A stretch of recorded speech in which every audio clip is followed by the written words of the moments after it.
Okay, good morning. It is September 29th. Wow. Last open session for September 2022. And as we always do, let's start off by standing for the Pledge of Allegiance. And then also, if I ask, just think of all our friends in the community that's being hit pretty darn hard by Hurricane Ian right now in Florida, moving up the coast. So, thanks. Pledge allegiance to the flag of the United States of America and to the republic for which it stands, one nation under God, indivisible, with liberty and justice for all.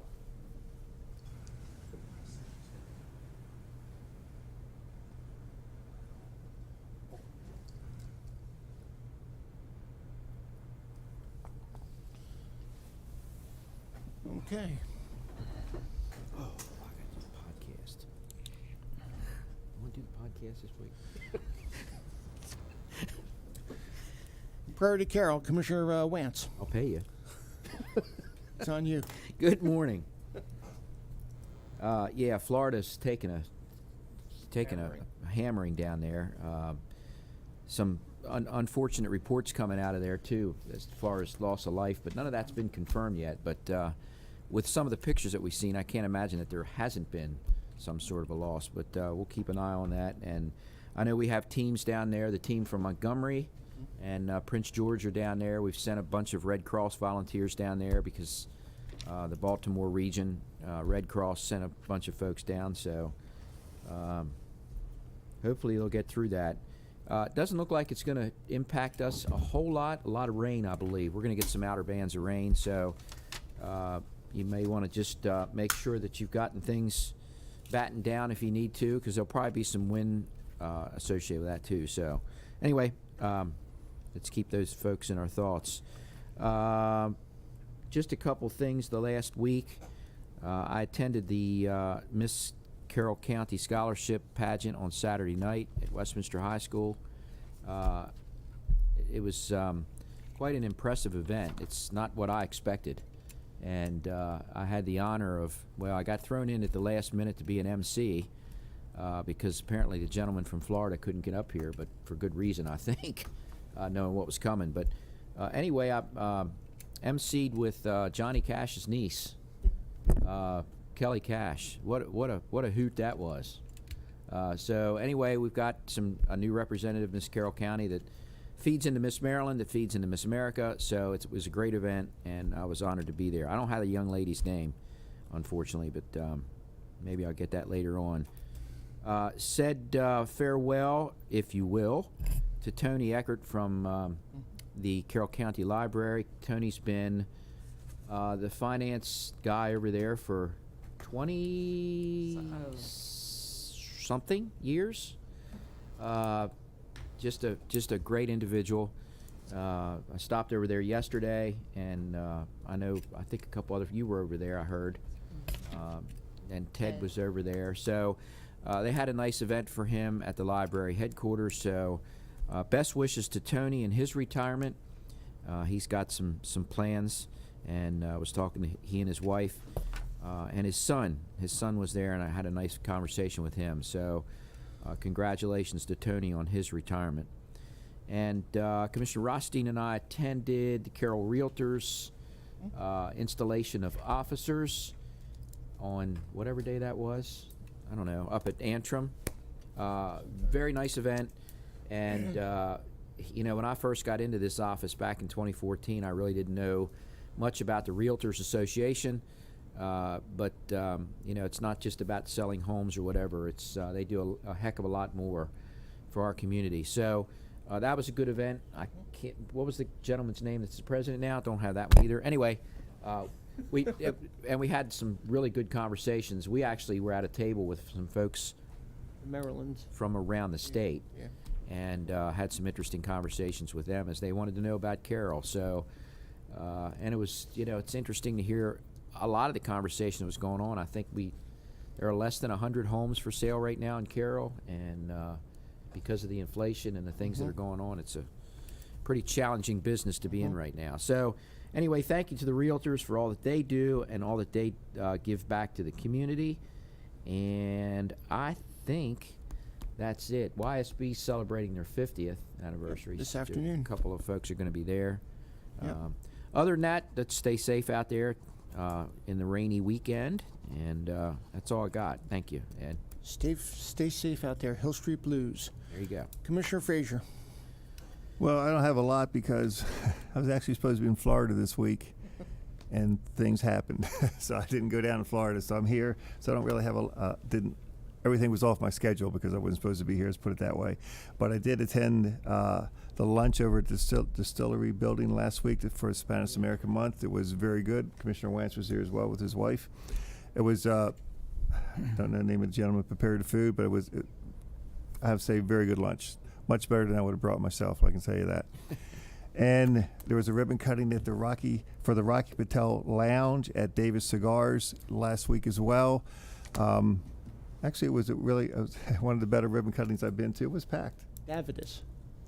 What is it? It's Davidus. Davidus. Not Oh, Davis. Davidus. Okay, I wrote it down wrong. It's all good. Okay. Anyway, it was one of the better ribbon cuttings. You there? Had some good food there.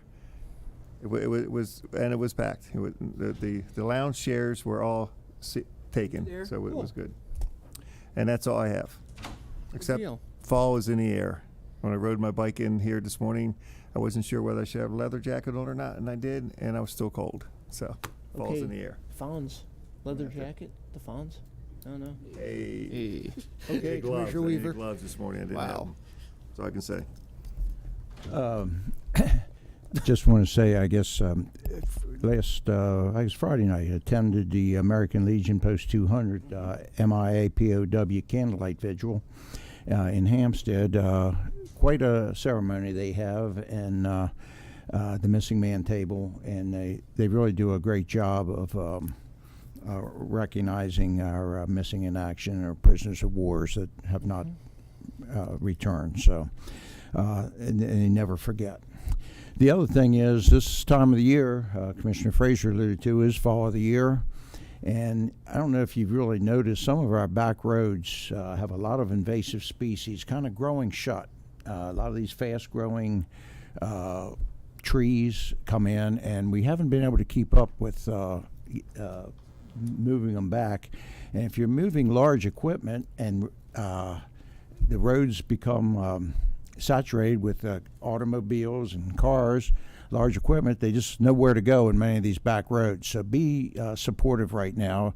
A lot of trucks, tractor and trailers on the road moving agricultural commodities, combines, large pieces of equipment. Just slow down and be aware that these things are on the road, and in nice weather they're going to be out there. They're pushing to get finished or to work on those commodities, and there's not much room on some of the roads any longer. So work with the operators to be safe and go through that. And with that, Commissioner Rothstein. Sounds good. I attended on Sunday the Farm Bureau picnic. Another, opportunity to see Carroll County, Carroll County's finest.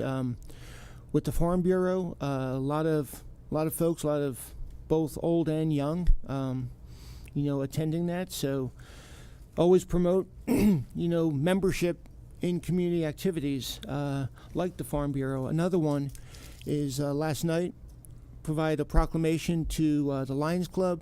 Not just having the opportunity to provide the proclamation. I've been a Lion for 5-6 years, and it is the largest serving organization in the world. There are Lions Clubs in China, there are Lions Clubs in Haiti, there's Lions Clubs all around the world serving Nepal, after the earthquake, serving our community. And we had the international president there speaking, and he talked about all these big projects worldwide.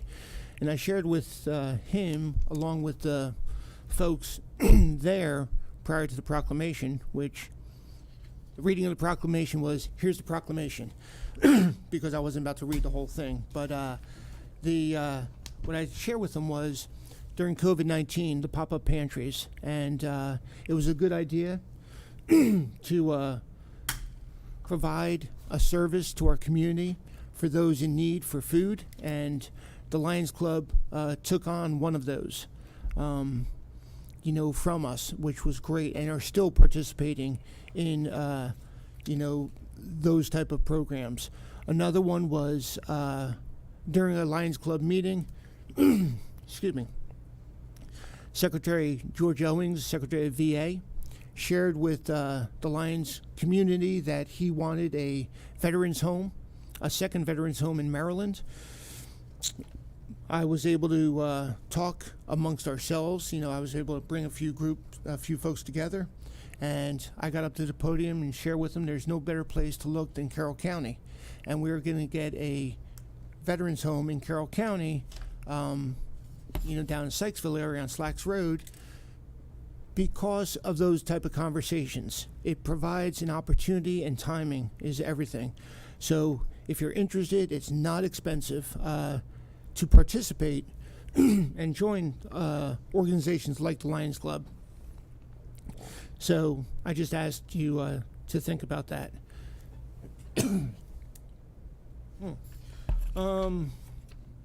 Another really cool opportunity was on Friday. I attended down in Fort Meade. It was a ceremonial transfer of the keys of the building of what's called the Education and Resiliency Center from the construction, Whiting Turner, to the installation.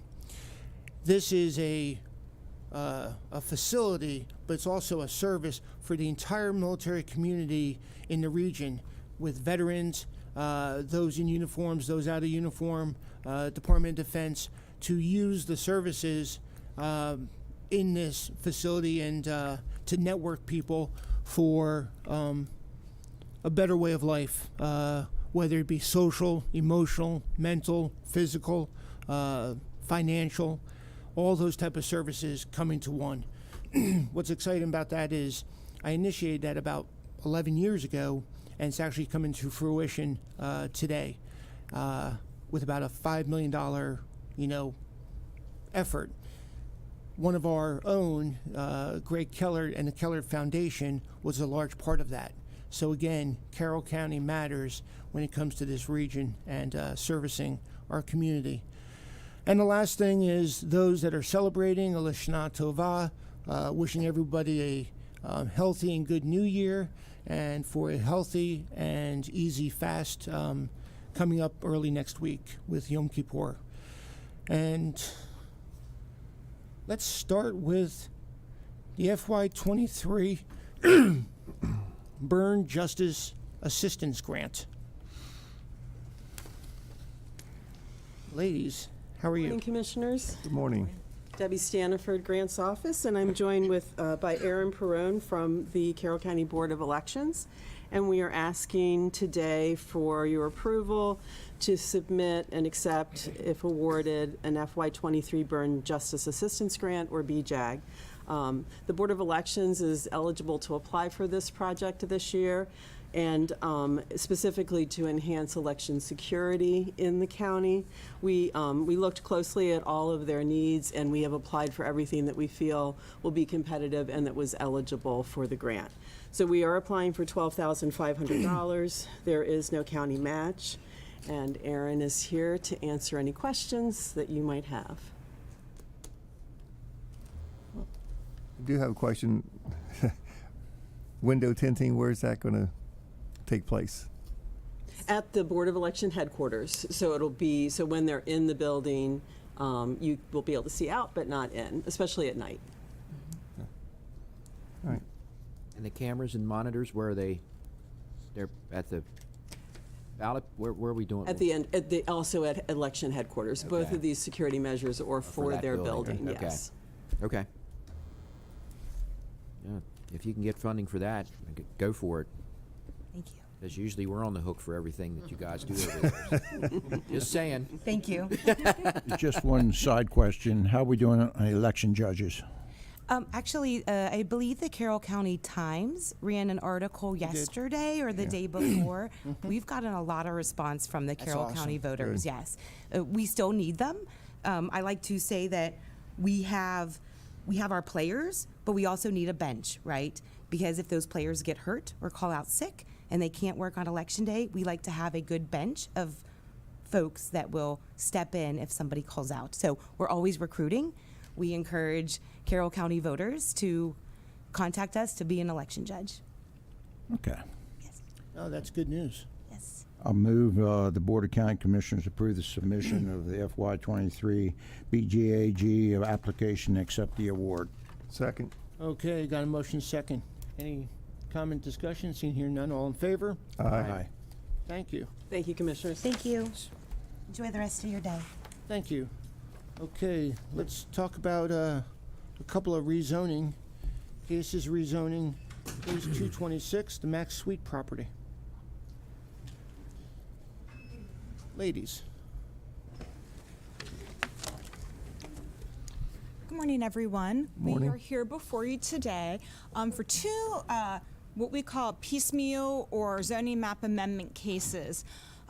We have not done one of these in probably 5 or 6 years because of the master planning process, because of the comprehensive rezoning process. We had not had one of these come forward. And what a piecemeal rezoning is, I'm just going to do a very quick overview because we have two back-to-back today, and then we have 2 more applications in the works for the future. So in the state of Maryland, there's a very high bar for rezonings. As you all know, you've been doing the comprehensive portion, which is plan implementation. The other way is through a request by the property owner or contract purchaser to come forward and to petition for rezoning based on a change in the character of the community that's unforeseen by any plan. For instance, new infrastructure comes in, or a government facility is built, or a new road is put in that for some reason was necessitated. Those are things that are changed that the plan maybe did not foresee in that at that particular time. Or there was a mistake in the existing zoning classification that has occurred, that there was an oversight, there was unknown information. There are various reasons why there could have been a mistake, because the presumption is that the plan is correct and the zoning maps are correct. And that is the standard to which you all review these cases. So again, we take our guidance from the Annotated Code of Maryland, and Maryland Department of Planning does education course on this for Planning Commission and board members and members of the Board of Zoning Appeals to define the change or mistake rule, and it puts a difficult burden, as I said, of proof on the applicant for these piecemeal rezonings. And then you are the legislative body in this case, find that the rezoning is consistent with the comp plan and that the current zoning was applied in error, or that a change in the neighborhood has occurred in the time since the current zoning was applied. And even if the argument of change or mistake is proven by the applicant, you do not have to be compelled to rezone the property. You can still choose not to, because that decision rests in your hands as a legislative body. So that was just a brief overview of what you're about to see today in these two cases. The applicant is here for the Max Suite property, and Hannah Weber prepared the staff reports that have gone before Planning Commission. So we're here today to introduce these to you and to request to go to public hearing. Then we'll host a public hearing and then come back for discussion decision. So with that, I'm going to turn it over to Hannah. Thank you, Linda. So as Linda introduced, we are here to discuss case 226, the piecemeal rezoning of the Max Suite property. Here today we have Clark Schaefer, who is representing the property owner, Max Suite, and they'll be here to answer any questions at the end. So locating ourselves, we are in the rural village of Taylorsville. The area that is petitioned to be rezoned is approximately 7.7 acres, and we are just west of the 26 and 27 intersection. The request has been to change the zoning from what it is as agriculture and rezone it to C2 or commercial medium. And going off of what Linda said, the applicant is arguing that both a substantial change in the character of the neighborhood has occurred and that there was a mistake in placing the zoning of agriculture on this property. We are in Election District 9 and Commissioner District 4. So existing zoning, as I said, it is currently zoned agriculture. It has been zoned agriculture since 1965. The commercial area has been zoned commercially since 1965 as well. And you can see the purple boundary represents the rural village of Taylorsville. So something that goes along with the substantial change argument is, since there was a substantial change in the neighborhood, we have to establish that there is a neighborhood that the change occurred in. So this neighborhood boundary in light blue is what the Department of Planning and the applicant agreed upon as the neighborhood boundary. So the designated boundary is approximately 61 acres, and as you can see, is dominated by the 27 and 26 intersection. And inside the neighborhood boundary is a mixture of uses. We have a mobile home park to the south. There are multiple gas stations. There's many, there's obviously the corner restaurant bar that's adjacent to the property. And then we also have a liquor store, automobile shops, and then we also have residential homes. Looking at the zoning inside the neighborhood boundary, it's also representative of the multiple uses inside the neighborhood boundary.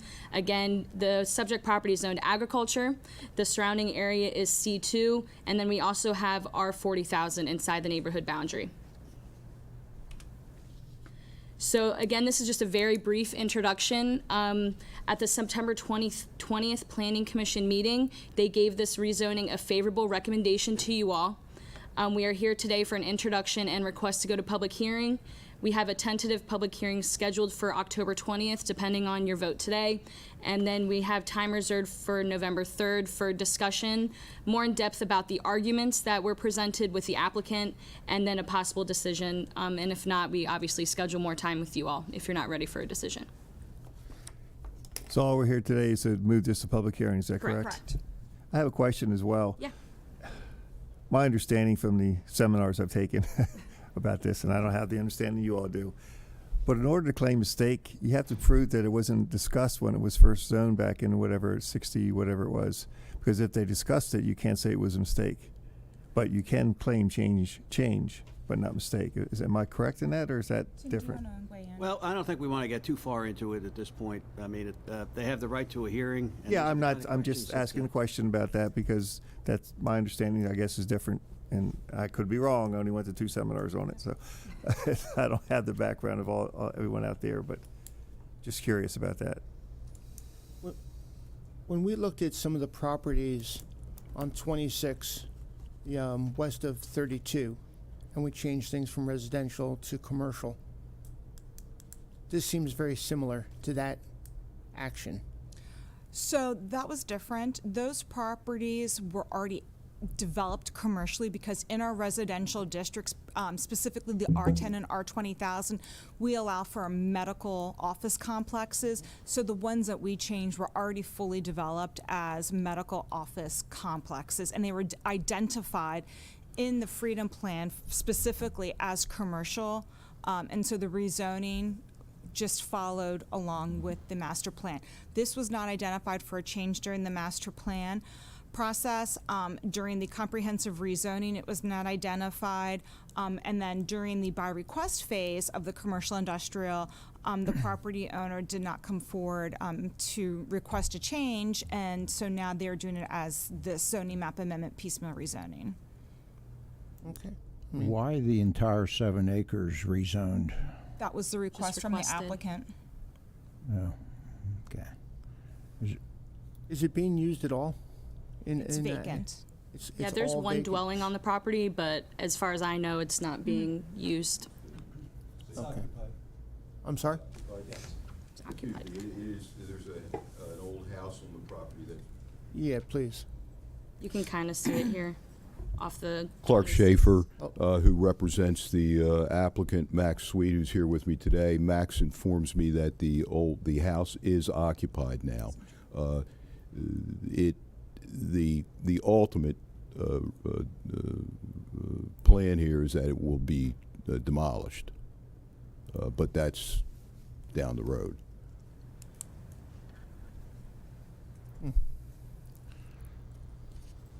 So I sat in on the, obviously, P&Z, Yeah. and a lot of good questions there, so I don't really have anything additional. I think it does make sense. My only question that I didn't ask at the P&Z, because I always try to distance myself a little bit because I know it's coming here next, so it's kind of a little bit of a wonky situation down there when you're there. But see, I use the word wonky. I heard you. You know, where do these requests stop? You know, this piece is right up against what it makes sense. But what about the next piece and the next piece and the next piece? I mean, it just, you know, that's the only thing that sometimes can be a challenge for me as we look at these things. But this one makes sense. It's right up against other commercial property, with the exception of some of the residentials that are across from it. I just think it marries well with that community because of what's around it.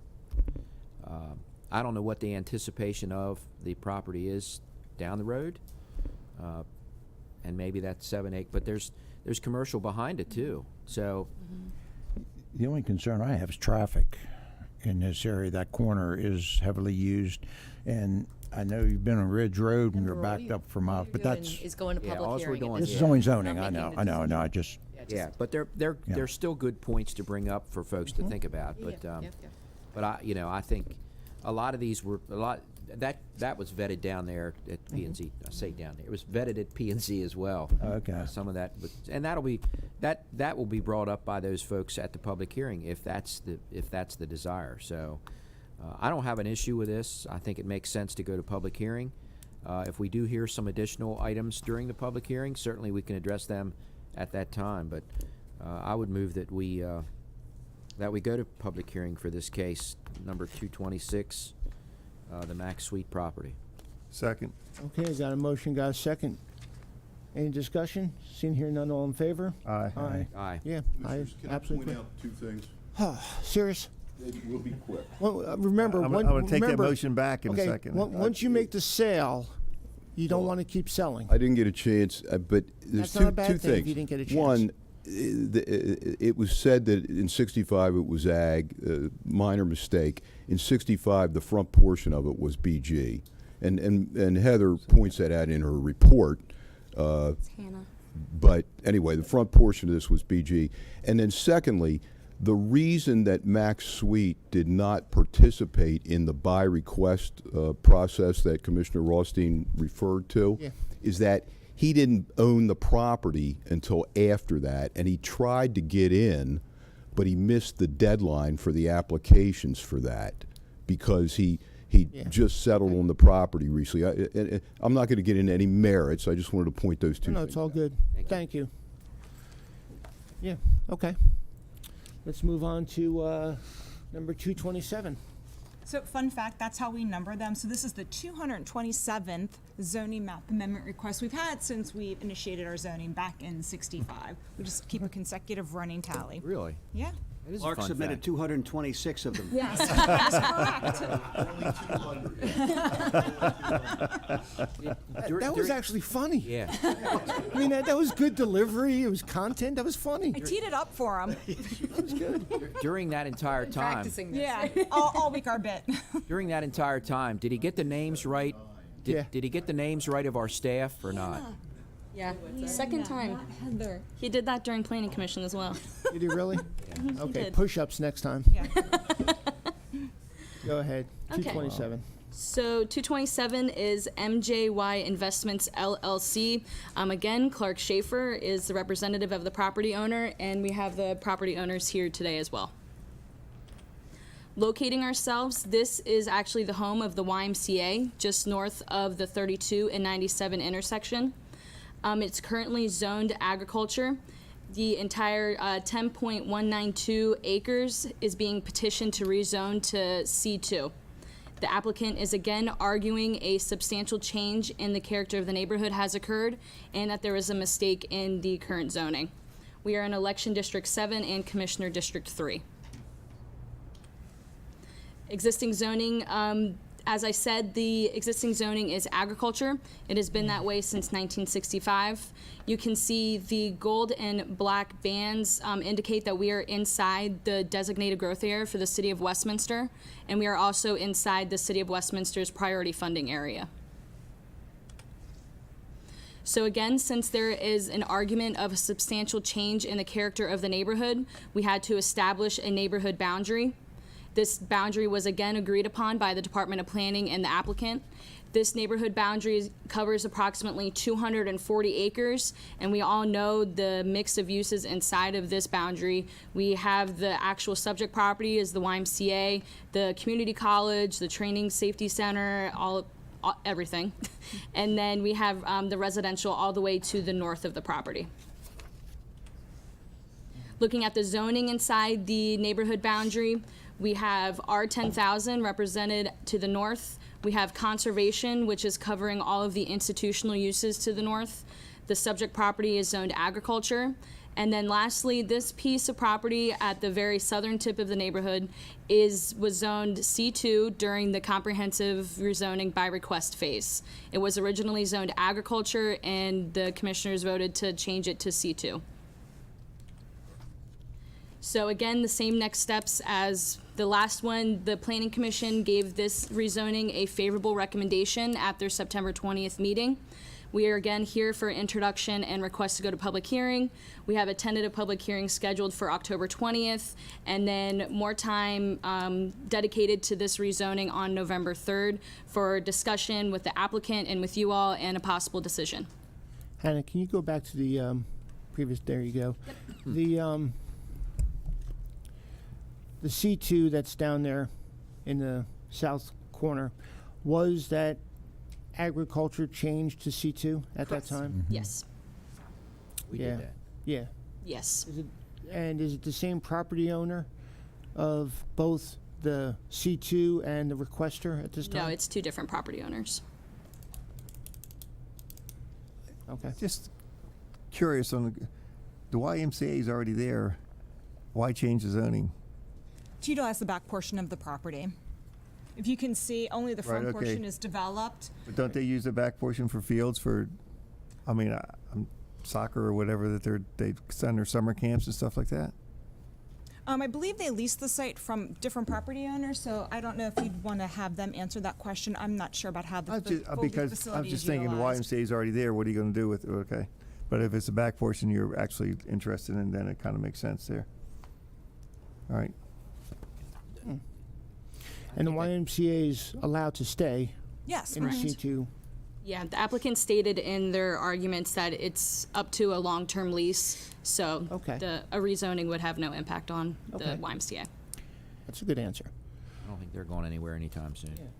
Okay. Actually, this is a pretty good argument for a change in zoning. The two roads coming together, that area, agriculturally, it's doomed in that area. So makes, Again, all Makes we're a lot doing of is sense. going to Right. public hearing. yeah. Careful, we're not making a decision before we hit the hearing. I make the motion that we proceed to public hearing for rezoning case number 227. Second. I got a motion, second. Any discussion? In here, none. All in favor? Aye. Okay, thank you, Hannah. Just so you know, the properties will be posted as per the requirements of Maryland law. The reason I want to say that is because we probably won't post them until Monday, given the storm this weekend. We don't want our signs blowing everywhere, but there will be signage put up as well as advertisement in the newspaper, on our website, and everything else. Do the adjoining property owners get? Yeah, they Yeah. also get a letter, which already went out. Okay. Yep. All right. Okay. Very good. Thank Good you. deal. Thank you. Good work.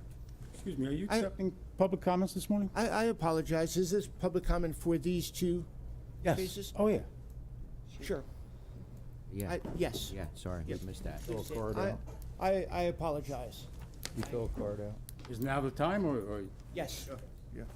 Okay. I just give it 1 second. Let folks come back in.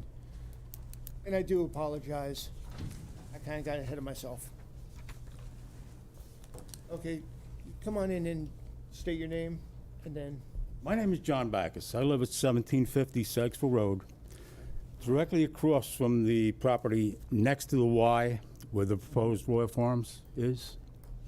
First, I'd like to address how that Royal Farms property got rezoned. And you brought up the, I think Hannah brought it up. She mentioned comprehensive rezoning. There were several piecemeal properties that were rezoned during COVID. There was no in-person meetings. Everything was Zoom. And I have a couple of the, like a planning meeting summary.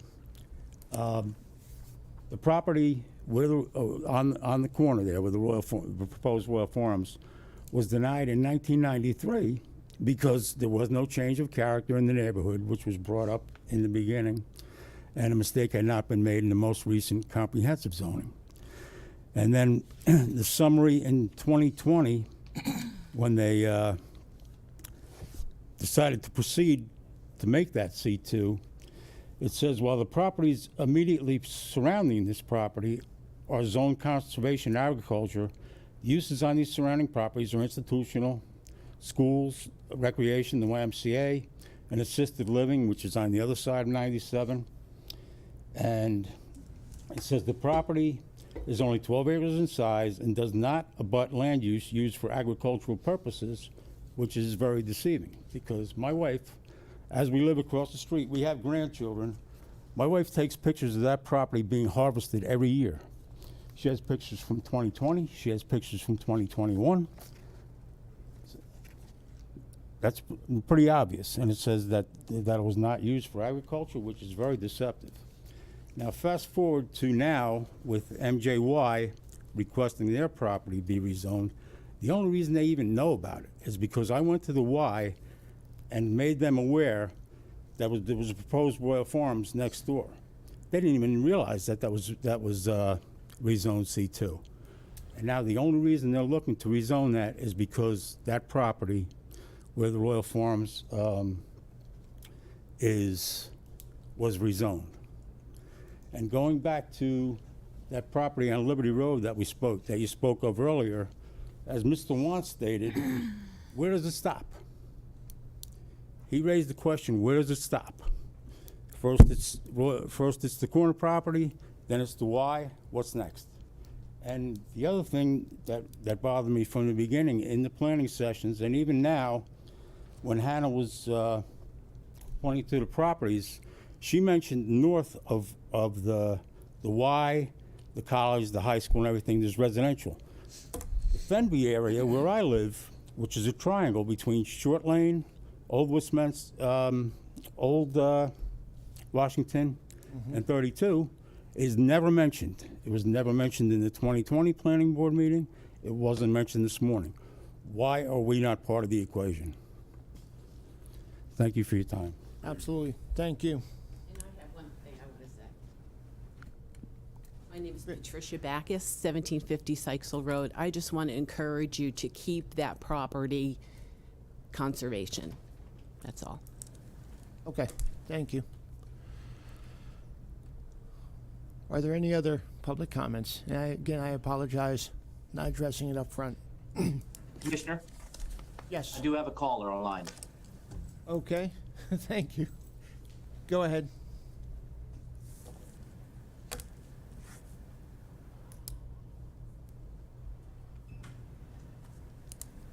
Caller 1, you're unmuted. Are you here to make public comment? You have 3 minutes. Caller on the line? Morning. I'm actually calling in reference to Long Reach. Later. Okay, we'll call you back then. Thank you. Stay online. Okay, thank you. Is there any other comments from the community on either cases 226 or 227? Okay, thanks. Thank you. Thank you.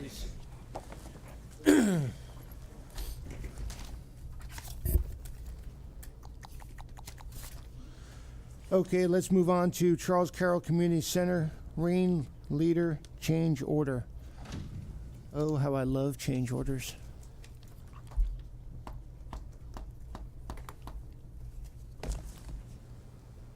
Oh, my God. Good morning, Commissioners. That was sarcastic, by the way.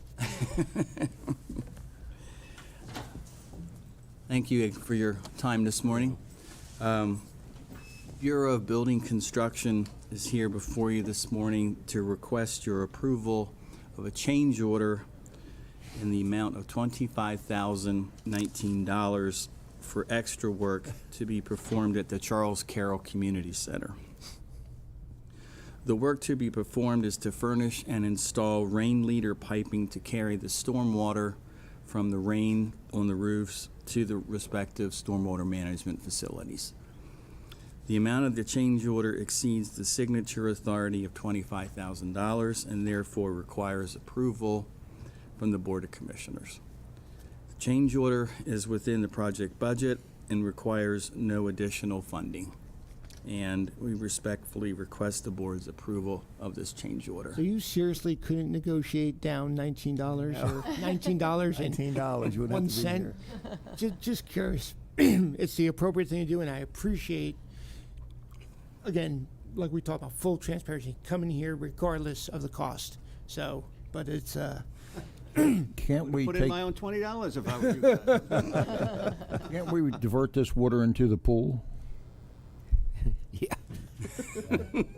Oh, that's future, isn't it? That's yeah, right. that's on the Phase line. two. That's phase two of the- phase two. but I do appreciate $19. that even though it's a very small amount above the cost, that you are coming forward appropriately and coming in front of us. So thank you. Now, yeah, thank you for that. Now we're going to have to answer questions about what phase 2 is, so appreciate that.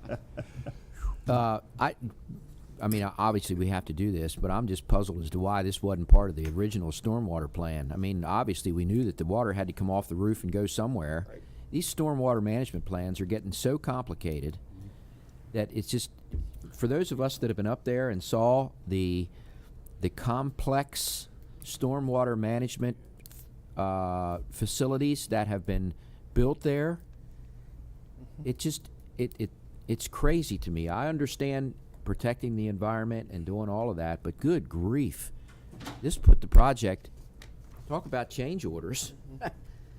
So you know, I'm challenged by the stormwater management practices that we continue to do. Now, we're doing a great job here. I don't want, it's nothing against staff or anybody else that They're works on it. state-driven. I understand that, but good grief. Every project is coming in due to stormwater management, and the costs are just escalating due Yeah. to what they have to do.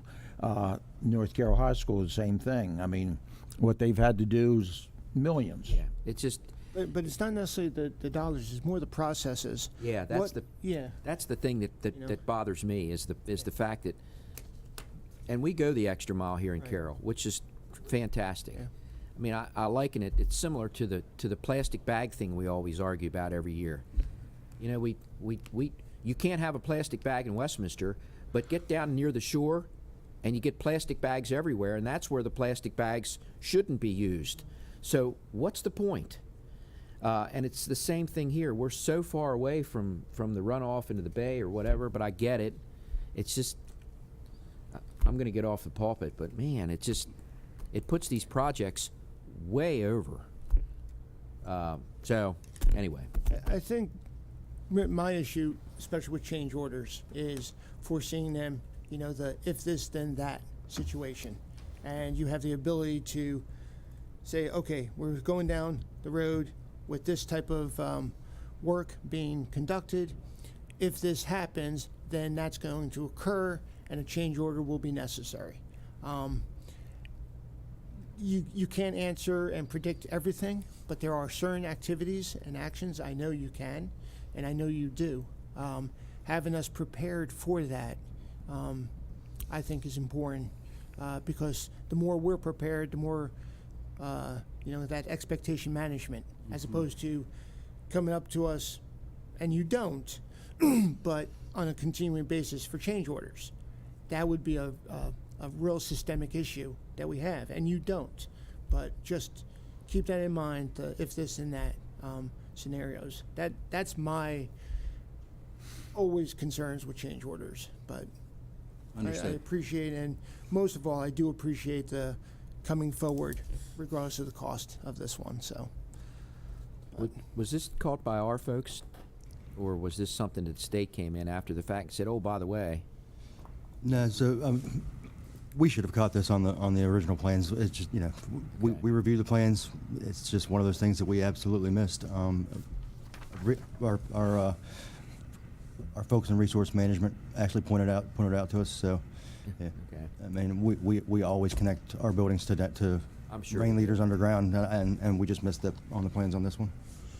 And I appreciate that a whole lot, you saying that, so. Okay. Well, I'll make the motion. We approve the change order for the addition of the rain leaders at the Charles Carroll Community Center project in the amount of $25,019. Second. I got a motion, second, any discussion? Seeing here none, all in favor? Aye. Okay. Aye. Thank you, Commissioners. Thank you. Appreciate your time. Let's talk about solid waste. Cliff, Enterprise Fund, CIP budget transfer, the Northern Landfill Cell 3 rain flap installation.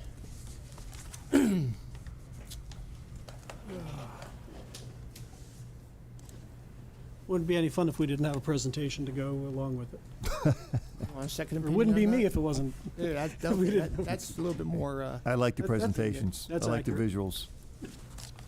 Well, good morning, Commissioners. We're here today to request, along with budget, I saw Ted here, to request a CIP budget transfer in order to award the construction contract for the next rain flap at Northern Landfill. We also have a few slides up that we'll get to in a moment in support of our request. For background, the total Cell 3 rain flap CIP project budget was $180,000. The design and permitting phase was awarded at $36,492, which left us with $143,508 for construction. Quotes were solicited for construction with the low-cost quote of $159,908.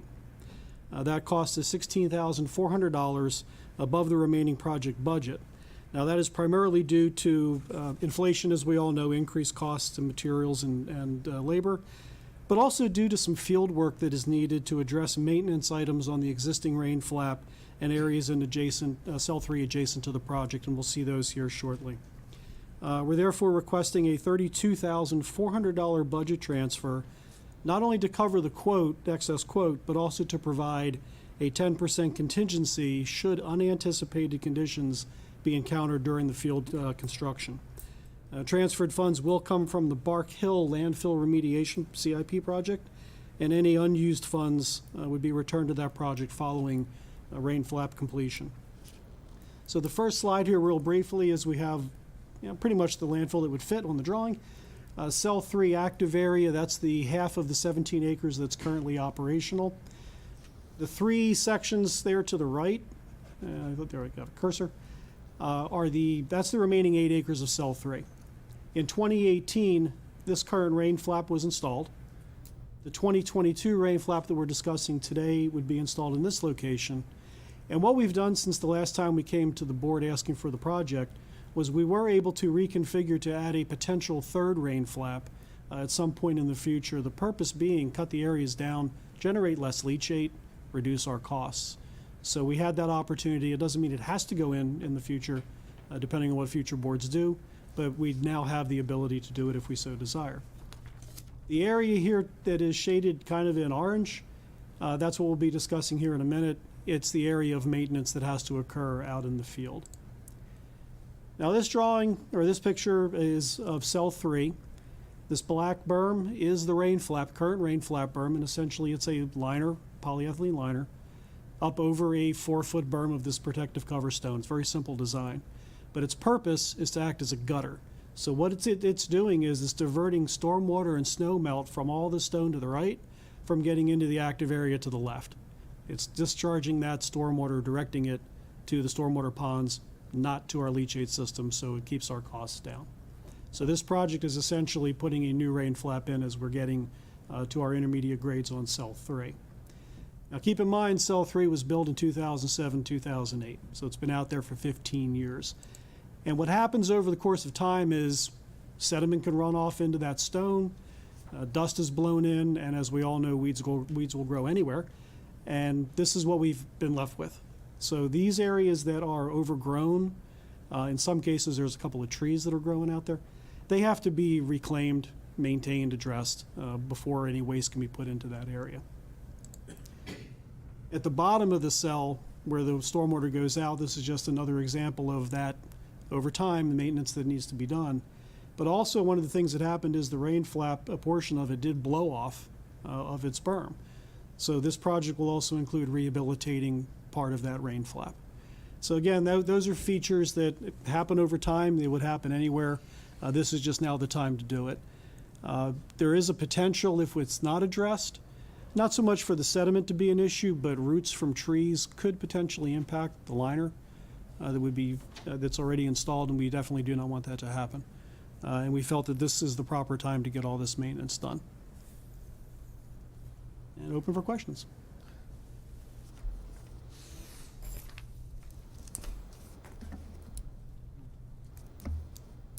We really don't have an alternative. Sorry? There's no alternative. This has to Really, be there done. isn't. So, okay. I mean, And the money that's coming out of the Bark Hill landfill, really, that's not going to affect what's going on over there, right? I mean, you're maintaining over there what you need to, and this amount of money coming out of that fund won't affect any of that It should activity. not. The primary funds in Bark Hill are to address some landfill gas migration. What we're finding is that we might be able to do it, or we will be able to address it much cheaper than we thought we would. Okay. So yeah, it won't impact that budget at all. Okay. I make the motion the Board of Commissioners approve Budget Resolution C-23.01, transferring $32,400 from Bark Hill landfill remediation to Northern landfill rain flap installation. Second. got a motion, second, any discussion? Seeing here none, all in favor? Aye. Aye. Okay. Now let's talk about the installation.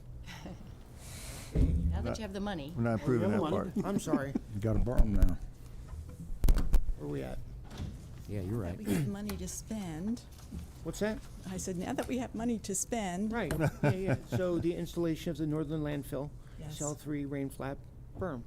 We are requesting your approval to award the installation of the Northern Landfill Cell 3 rain flap berm to DSM Properties LLC in the amount of $159,908. DSM Properties LLC also installed the current Cell 3 rain flap berm in 2018 and performed well. This project is in the Solid Waste Enterprise Fund CIP budget, and with your approval of the transfer of the monies, the project is now fully funded. No additional funds should be needed. The Commissioners, as Maureen stated, the low-cost provider, DSM, did perform construction of the current rain flap. They did perform well according to not only our internal staff, it was here at the time, but also our CQA consultant who oversaw the project. And we believe we will receive the same quality service on this project by utilizing them. With approval today, we anticipate the field work will commence mid to late October, once we go through all of our procedural things that we need to do, and should be completed by on or around December 1st, weather permitting, of course. I'll move the Board of Commissioners award the contract for installation cell 3 rain flap diversion berm at the Northern landfill to DSM Properties LLC in the amount of $159,908. Second. Got a motion, second, any discussion? Seeing here none, all in favor? Aye. Okay. Thank you very much, and strongly encourage anybody to come out, take a look at it while we're doing it. Good field trip. Thank you. Let's talk about F-150s.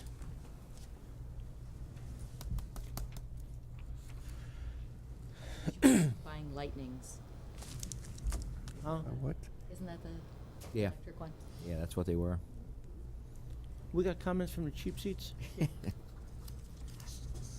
Okay, Okay. We are requesting your approval to purchase the vehicles listed below from Heritage Fleet Services Incorporated in the total amount of $580,453.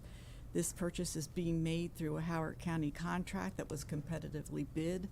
This amount is within the adopted FY23 budget, and no additional funds should be necessary. And I'll let Reed answer any of your questions. So Commissioners, to break this request down, it's 13 vehicles total. 11 of them are Ford Explorers police pursuit vehicles. 9 of them will be replacing units in the Sheriff's patrol fleet, and 2 of them will be replacing units in the Sheriff's detention center fleet. One notable thing about the Explorers is that we are looking at purchasing 6 hybrids and 5 non-hybrid units. And then we have the 2 F-150s, which are also police pursuit package vehicles. And we are looking to introduce the pursuit-rated pickup trucks in the sheriff's patrol fleet because there are 2 officer positions that require them to transport some sizable items, which can include the electronic speed enforcement signs, large cones, and other items that they use for traffic control during special events throughout the county. And with your approval, once these new vehicles arrive, we would decommission the older units and sell them through auction on public surplus. The hybrid vehicles, are they the first hybrid vehicles that the sheriff's department's been using? No, sir. So we are still waiting on a couple to come in from last year's budget that we ordered, but we would have 10 total and then the 6 additional, so 16 total. Okay. So what, and then my next question would be why 6 and then 5 non-hybrids? Because we couldn't get all 11, or? We could. There's a lot of things to take into consideration when transitioning to the hybrid vehicles. There is a slight initial cost difference between hybrid and non-hybrid. The hybrids do take a little bit longer for the manufacturer to produce. So as I discussed with the board in the past, vehicle delays can be around 9 months. The hybrids could be slightly longer, maybe 12 months till we receive. So I thought it was best if we come up with a balance there. That was your suggestion? Yes, sir. Oh, okay. I don't like it. No, I'm just kidding. The disregard that last comment. Those 2 F-150s, 48,000. I mean, that's not a lot of money for F-150s, is it? I mean, that seems to be. It's a great deal. So Yeah. for the police pursuit package vehicles, local governments do get quite a significant discount. To me, that's just a huge discount. But I'm not complaining about it. I just. No, you're absolutely right. You know, I was thinking one vehicle would be 40,000, 47,000, not 2. Yeah. Well, it's 47,000 per truck. It's per truck. Yes, sir. Yes, sir. And but it's full kit. Correct. You know. It's a crew cab, 4-wheel drive, 5.5-foot bed. It's police pursuit rated. Yeah. Yeah. Reed, I've had the chance to talk to some of the people you deal with out here, and they just love what you do. You find the deals for them, you find what they need. They really think you're doing an excellent job, and I just wanted to pass that along while I had the opportunity. And with that, I'll move the Board of Commissioners award the purchase of 2 above vehicles to Herrick Fleet Services in the amount of $580,453. Second. Okay, got a motion, got a second, and you could take that comment to heart. Okay? that one you hold on really to. appreciate The it. other Thank one, you. yeah, whatever. I say I do It was appreciate okay. the transfer to hybrid vehicles. Yes, sir. I appreciate that. You know, that begs a question too. With these pursuit vehicles, do these hybrids have the same Up and go. get up and go that the gas? I can answer that. Yes, I do? have a hybrid vehicle. If I put it on power mode, that thing takes off. Is so it? I can Okay, I tell was you. just curious, Yeah. especially because we always down try to and rate catch me. these police pursuit vehicles a little bit higher. I mean, Right. when they need to kick, they need to kick. Yes, sir. So, Yep.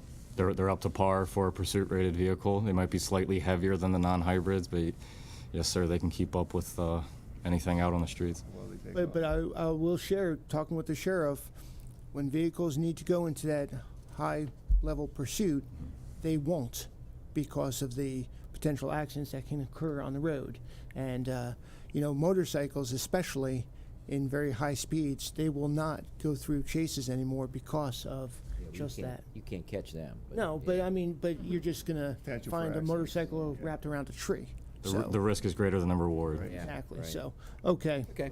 Again, appreciate it. Got no further discussion. All in favor? Aye. Thank you, Commissioners. Absolutely. Okay. Cool. Let's talk about Main Street down Sykesville. Construction of the Sykesville, Maryland 851 Main Street Water and Sewer Main Improvement Project. I'm really against this. Good morning, gentlemen. Morning. You talking about bolts? Nuts and bolts be placed. Commissioners, we're here today to request your approval to award a contract for the construction of Sykesville, Maryland 851 Main Street Water and Sewer Main Improvement Project to Pessoa Construction Company in the amount of $2,591,155. This award is being made via an open and competitive bid process. The bid amount is within the adopted budget. You will be advised that the original low bidder, which was Rivers Construction, withdrew their bid shortly after the approval that we came to you before in June. Following the withdrawal, the Office of Procurement and Bureau of Utilities reached out to the next and only other bidder, which was Pessoa Construction, and invited them in to discuss the original bid amount, and they resulted in the successful bid amount that we are presenting today for approval. Good morning once again, gentlemen. As you are aware, and as Carrie just said, we did first appear before you in June for approval of the award of this construction contract to Rivers Construction Group. Since that date, and after considerable back and forth issues regarding their bonding company and the lack of their ability to secure the performance and payment bonding required for the Main Street project, they ended up with the withdrawal of their bid of $1.745 million, and they forfeited their bid bond of $87,293. As Carrie said again, following this, the county invited the second and only other bidder to the table to negotiate their original bid of $3.43 million. After back and forth and about a 2-week period, the second low bidder submitted a revised bid of $2.591 million. We are confident that this bid does represent a fair value and is likely well below the cost that would be expected if this project were re-advertised and rebid. The county is also seeing valuable time savings regarding the ordering of pipe material by awarding the contract at this time. This time savings will also be beneficial in the coordination of our work with the State Highway Storm Drainage Improvement Project. This contractor does have a history of involvement with projects similar to the Main Street project for other jurisdictions, and we are very confident that the work will be performed in accordance with the scope of work. Now, I appreciate all the work being done. It's a bit frustrating that the initial bidder had to withdraw because of bonding, and either due diligence wasn't done prior and they didn't own up to it and said, oh, we can do this. And then, I mean, the amount of time it takes to hold on to somebody to allow them the amount of given time to get bonded, I mean, or at least show themselves that they can, and then they have to withdraw. I mean, it's frustrating, you know, and it's, It is frustrating. you know, we try to provide expectation. I guess it's, I'm not directing this at you, it's just, for me, try to provide expectations to a community that's working on Main Street, you know, down in Sykesville, and say, we're gonna do X, Y, and Z, and we're coordinating with the state, and we're coordinating with the town, and we're working with ourselves, we're gonna get the vendors, we're gonna start breaking ground, and then everybody says, stop, because they can't get bonded, we have to go to another vendor. I know it's frustrating for you, because the impact it has on the community. And it's not just throwing $2.6 million, you know, out there. It's doing all of what I just shared with a lot of those meetings, and I appreciate your work with the town and our DPW team with the town and with State Highway to come up with a plan on how to make Main Street down in Sykesville whole again and safe for travel and for the community to use. So I guess now I'll get off my pulpit. It's just, it's frustrating that we have to go through things like this. But I'm glad you found a vendor that has the capabilities and the ability to bond and mature enough to bond. And I guess the last comment is somebody that has to disqualify themselves or become disqualified. We maintain a list of that, and We is do. that how? We do. Probably with the pre-qualification Yeah. list that we have, that'll be taken into consideration in the future for Right. future projects. Absolutely. Yeah, so they don't come back to us and say, you know, and you know, it just takes a lot of time.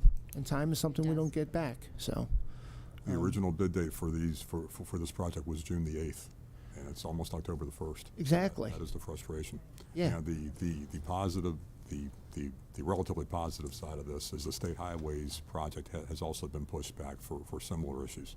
So we're still ahead of the curve as far as their work goes, but the overall projects are being pushed back. Yeah, and as opposed to everything being in sync, again, it's the expectations to the community. As long as we maintain awareness of who is capable, and they should be rewarded, and who is not capable, and they should be, just kept an eye on and guarded in getting them to rebid and things like that, of that nature. So, again, I'll move that the board award a contract for the construction of the Sykesville, Maryland 851 Main Street Water and Sewer Main Improvements Project to Pessoa Construction Company Incorporated in the amount of $2,591,155. Second. I got a motion in a couple of seconds. Any discussion? All in favor?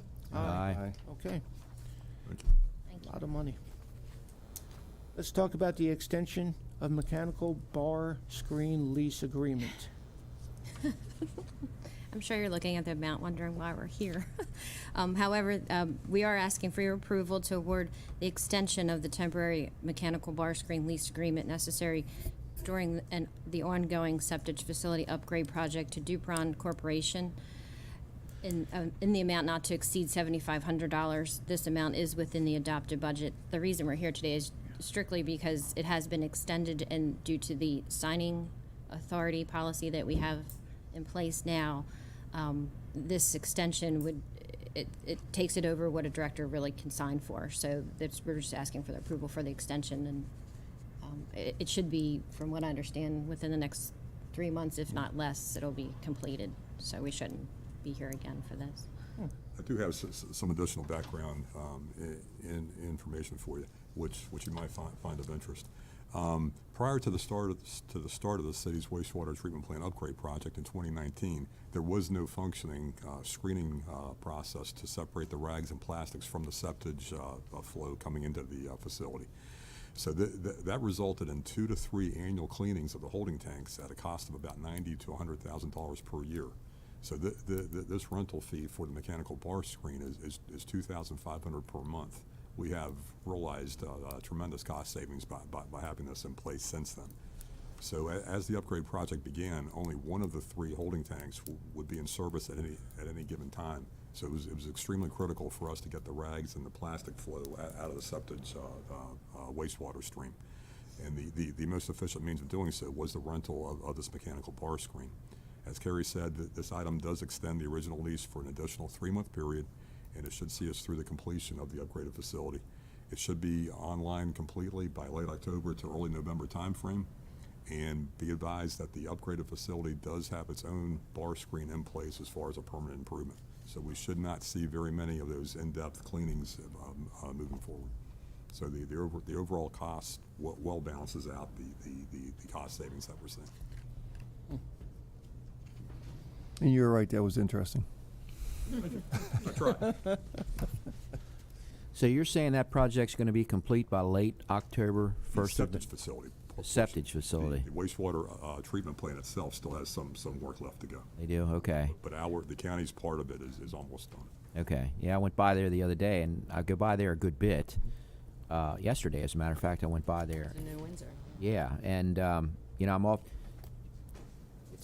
It seems like it's just an ongoing project, and you're like, okay, well, when are they going to be done again? So, I can't speak to the dates, but I believe the original time parameter was about 3 to 4 years, and Was they it have really? they did have some extensive change orders with underground voids when the work first began. So they are they were behind the original schedule. okay.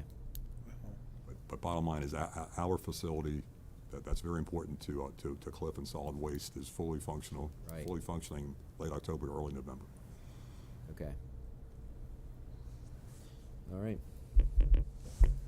It's a pretty massive building sitting out there, so. It is.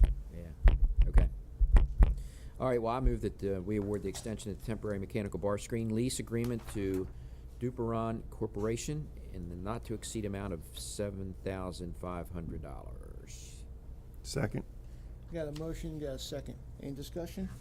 Seeing here none, all in favor? Aye. Aye. Thank you. Okay, thank you very much. Let's talk about culvert repairs. Seems like an ongoing item. Yes, it is. Morning, Commissioners. Good morning. Morning. Morning.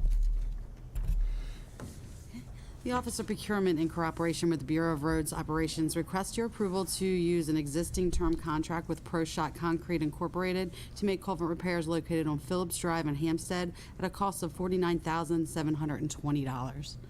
This amount is within the approved budget and no additional funds should be necessary.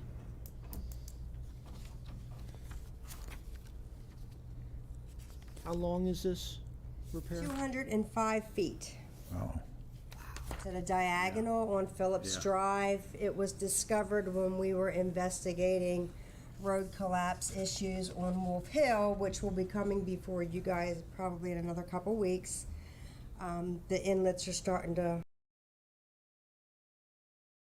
in over to the Wolf Hill subdivision.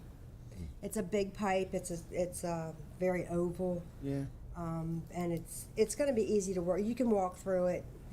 Wow. The whole bottom's gone, and it's starting to fail. You want to take a field the trip? Go ahead. What do you do about all the gravel and stone in here?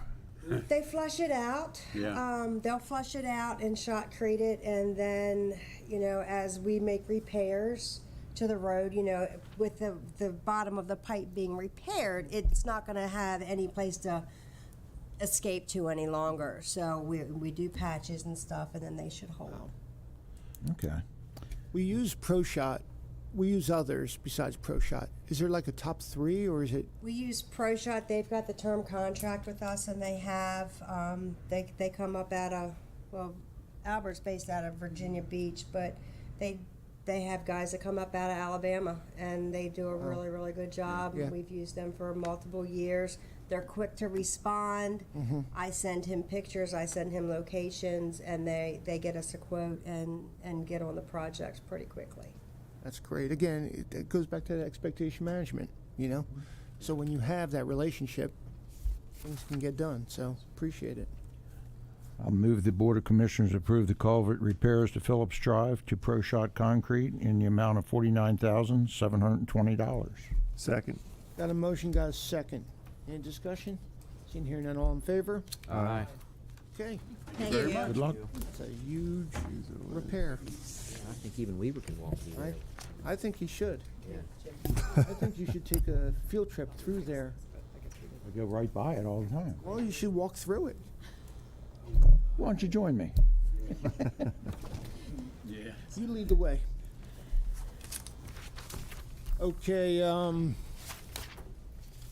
Chris, do we have any callers on the line? Yes, sir, we have a public commenter. I'm going to unmute them now. Okay, thank you.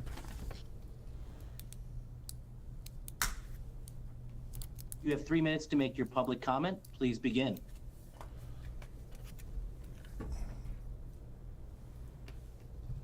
Caller on the line? Are you still with us? I am, I'm sorry. I That's would be okay. there in person. I would be there in person this morning, except I'm very sick, and I did think you would appreciate me spreading this around. Much appreciated. You'll have 3 minutes. Please identify yourself. Thank you. My name is Cynthia Loeb. I live on Gina Court in Gina, which is behind the Long Reach property, which is proposed for a shopping center. We actually have a spokesperson for us. His name is Bill McCormick, but I wanted you to know that he is not alone. There are many of us that have concerns about this property. It was denied by you previously. It was appealed by the developer, which we expected. Developer did not make any changes to any of the concerns that the neighbors have. However, his appeal was approved. You, as the commissioners, are elected by the people. However, those individuals are not. So we don't really have anything that we can do to counteract what their decision is. So that means we have to come back to you. We're not against building on that property, but we're against that project. It doesn't fit in with the neighborhood. It's more shopping centers that we don't need. We already have many, many, many empty stores in this area.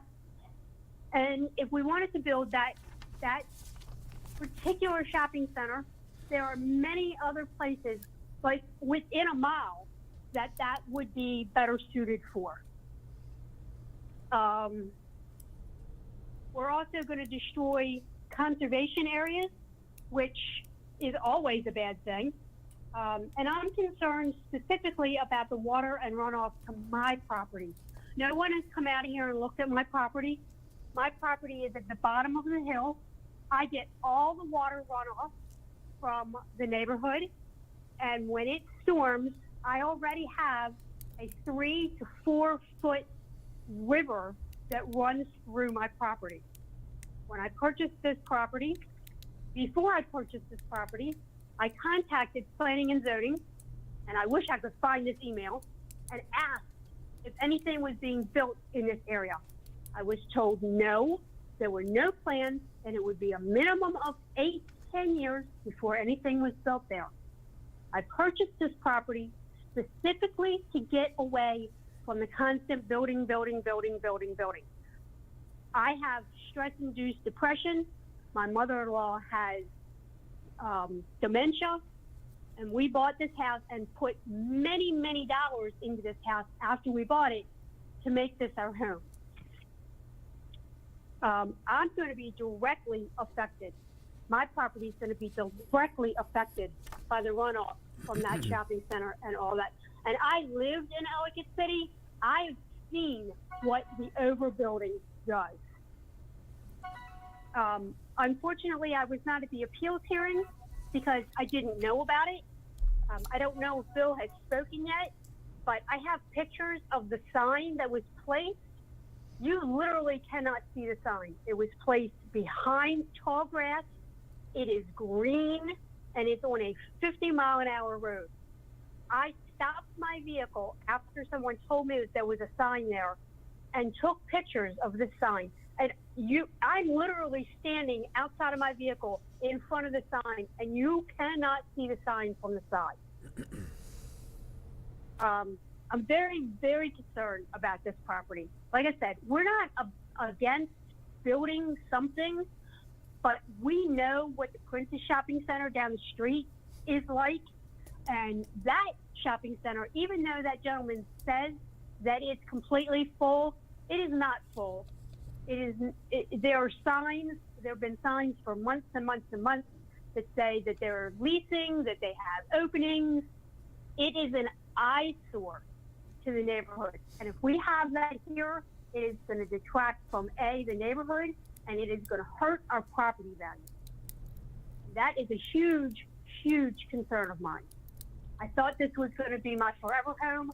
I didn't know 4 years later I was going to have to be dealing with this and possibly looking to move again.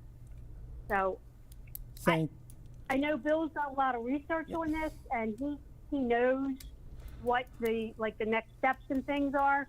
Like I said, I don't know if he has spoken yet, but I want you to know I and many other people in this neighborhood are extremely concerned about this proposed Okay, ma'am. and approved. Thank you for your comments. Thank you for your time. Absolutely. I just one very quick question. When did you move into Aldersburg? 4 years ago. You said 4 years ago? 4 years ago. Yeah, that's what I thought. Okay. Thank you very much. You're very welcome. Thank you. Any other public comments in the room? Okay. I have a picture that she was referring to. It's not a fancy PowerPoint, but I have a copy for each of you if you'd like to take a look at it. Thank you.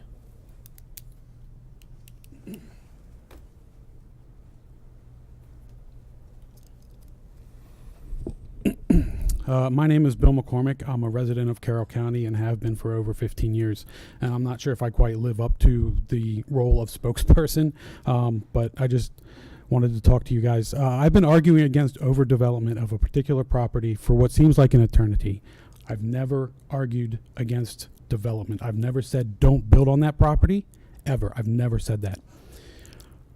The property is known as Long Reach Farms Lot 20 on the south side of Route 26, across the street from Century High School and Linton Springs Elementary School. The BZA recently overturned a legal unanimous decision by the Planning and Zoning Commission to deny the building of a planned commercial center. I just want you to take a look at that picture that was posted prior to the BZA meeting. Notice the dark green sign with the black print in a green field. This is kind of appalling for a notice regarding a hearing whose outcome is going to have a dramatic effect on the surrounding area. I'd also like to tell you about the site visit conducted by the BZA prior to the hearing. It wasn't so much a site visit as it was a drive-by. I was present and witnessed the entire thing.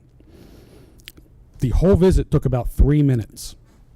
A county van drove past the lot where the proposed development is supposed to take place and parked approximately 400 yards east of the lot. They sat idle for a minute or two. They could not have seen the lot in question from where they were parked. They then proceeded to drive down and turn around and come back. They drove past the lot in question, but this time they managed to slow down to about 45 miles an hour to get a nice peek at the lot. Maybe they didn't see the sign that was posted there. I'm not quite sure. I would also like to note one absolutely ridiculous outcome from the hearing. I won't rehash the entire hearing, but one thing in particular stood out as shameful. The last question I asked of anyone in that hearing was if something were to go wrong with the proposed drainage plan, and I've heard a lot about drainage problems at this very hearing, who would be responsible for the disastrous effect that would have on my property? The answer I got, no answer at all. Nobody. A room full of responsible people, responsible adults, none of them wanted to take responsibility for the decision that they were taking that day that was going to have an outcome on my property. Not one person spoke up as they proceeded to approve the plan. The BZA, this board of unelected citizens who felt it was their right to overturn a decision by the PZC, a decision that was supported by hundreds of residents, they wrote in to the BZA hearing, a decision that was supported by the Freedom District Citizens Association. 5 unelected people overturned the wishes of hundreds, a decision which was supported by the code as written. How's that right? How's that just? How's that democratic? The arguments I've heard from the commissioners are, there's nothing we can do. That's false. You can fight for what your constituents want. There is precedent. The last time the BZA overruled a unanimous PZC decision, you guys took it to court. Your predecessors took it to court. I am here to ask that you do the same in this case, or this argument. The code is what it is. We can't do anything about that. Again, false. You guys can change the code at any time after public hearings, of course, and input from the Planning and Zoning Commissions. You guys just did this for a developer not a week or two ago. Or how about this one? Property rights. Guess who controls the rights of property owners in this county? You guys do. You guys demonstrated that again today by sending 2 things to the Planning and Zoning Commission. You all do. For better or worse, the Board of County Commissioners says what can be built and where it can be built. Sadly, it seems that you guys have mostly sided with the developers in this regard. Or maybe you want to argue that this developer spent a few $1,000s trying to build this. I'd counter with, what about the hundreds of thousands of dollars your constituents have invested staying in, moving to, or building in Carroll County? You owe them before any developer. At least I would hope that you guys see it that way. I realize that the majority of you are gone in a couple of months, and there is no political up or downside to any decision you guys make today. Maybe that's a good thing, maybe not. I don't know. But this master plan, commercial comprehensive rezoning, and the planned commercial centers that go along with it will be part of your legacy, a large part. This will be weighed against any positive things you've done for this county, and there have been a few. The Randallstownization, the strip mall expansion, and overdevelopment of the Route 26 corridor in Carroll County will be part of your legacy.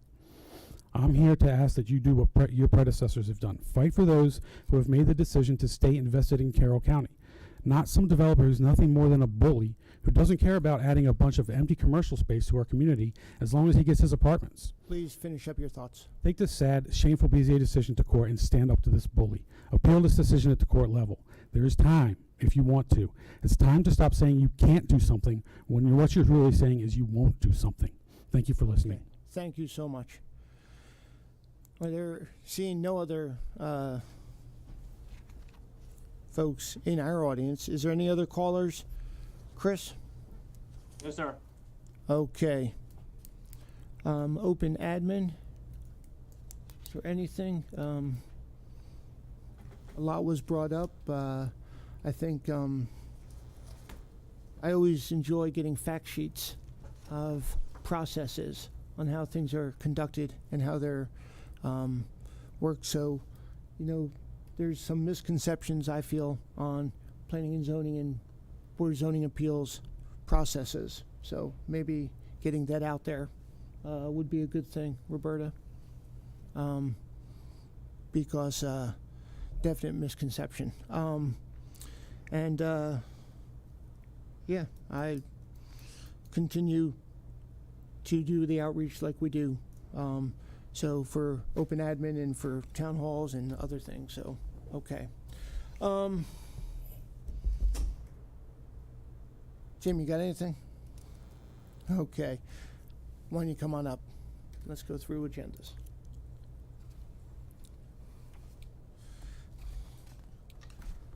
Okay, next week on Monday, October 3rd, we have nothing scheduled. On Tuesday, October 4th is credit rating beginning.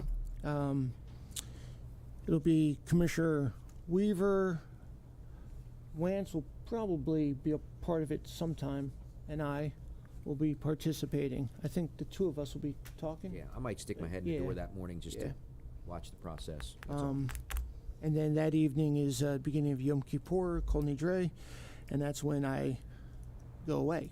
Then Wednesday is a full day of credit rating visits, and Commissioner Wance and Weaver will be participating. Thursday, October 6th, Commissioner Wance will be attending the Maryland Association Counties Retreat down in Annapolis. There's a chamber meeting at 8 o'clock where Commissioner Weaver and I will be attending. Add my name to that. And Commissioner Frazier. Does anybody know where it is? Is it the Portico? Maybe. That's where it has been in the past. That's where it's been a couple years ago. I don't remember where it said it was going to be right now. I don't know if though. it's going to be at the Portico or if it's going to be over at Martin's. I don't know. Definitely need that on our calendars where it's going to be. That would be a good thing. So you figure it's going to be one of those places. So We'll go if we find out where it is. And then we will go into open session. That'll have to be changed to Let's make 10. our open session at 10 and not 9. We'll go into a public hearing for Chapter 155, Ordinance, Chapter 37, Fire and Emergency Medical Services, renewal of Microsoft 365 and Exchange subscriptions, Employment Campus Solar Text Amendment, request to go to public hearing for I-1 and C2 District text amendments, water audit for commercial properties, and then security services for Charles Carroll Community Center. Oh, I apologize. Last is Skyline Solutions, Charles Carroll Community Center. At 1 p.m. We're not doing that work session. We're not doing that work session, are we? No, that's moving. Yeah. Because Commissioner Wance won't be. Okay, Friday, Commissioner Wentz will continue to be at the retreat for the Maryland Association of Counties on Saturday at 11. There's a Westminster Fire Department open house where Commissioner Frazier will be attending at 2 p.m. Commissioner Weaver will be participating in the Eagle Scout for Dante Tapia Puljas over at Hampstead, and then a bull and oyster roast to benefit Skills USA boosters. Commissioner Boucher will be attending over at Westminster Moose Lodge. Commissioner Weaver has the podcast, and there's a Union Mills Homestead Foundation meeting and brunch where Commissioner Boucher will be attending. The following Monday, it is in observance of Columbus Day. County offices will be closed. On Tuesday, There's the Ag Center Board Banquet and Meeting. And I'll be attending that also. Commissioner Boucher, Weaver, and I will be attending. On Wednesday, Maryland Association of Counties Initiative Subcommittee, I'll be participating. It's via virtual. And then Commissioner Wentz will be participating in the Legislative Subcommittee meeting for MACO as well. Adult Drug Court graduation will be at 4:30 p.m. over at the Community College that I'll be attending along with Commissioner Boucher and Frazier. You can add me to that. I'll And probably be there. Lance? I'm questionable. I will try to be there. And questionable for Frazier. On Thursday, we have a very heavy schedule, I can see. Final legislative review for comprehensive rezoning text amendment for ag and conservation districts. And then Carroll County MDOT CTP fall tour meeting at 2 p.m. that afternoon, where we'll all be participating. And then at 6:30, there's a land trust annual dinner meeting. Commissioner Boucher will be attending along with Commissioner Weaver. I will not be attending that. Friday, nothing scheduled. Saturday, nothing scheduled. Commissioner Frazier has the podcast on Sunday, October 16th. All good? Anything else? I need a motion to adjourn. So move we adjourn. I got a motion, got a second, I think. All in favor? Aye. It's too early. No. Okay, 4-1.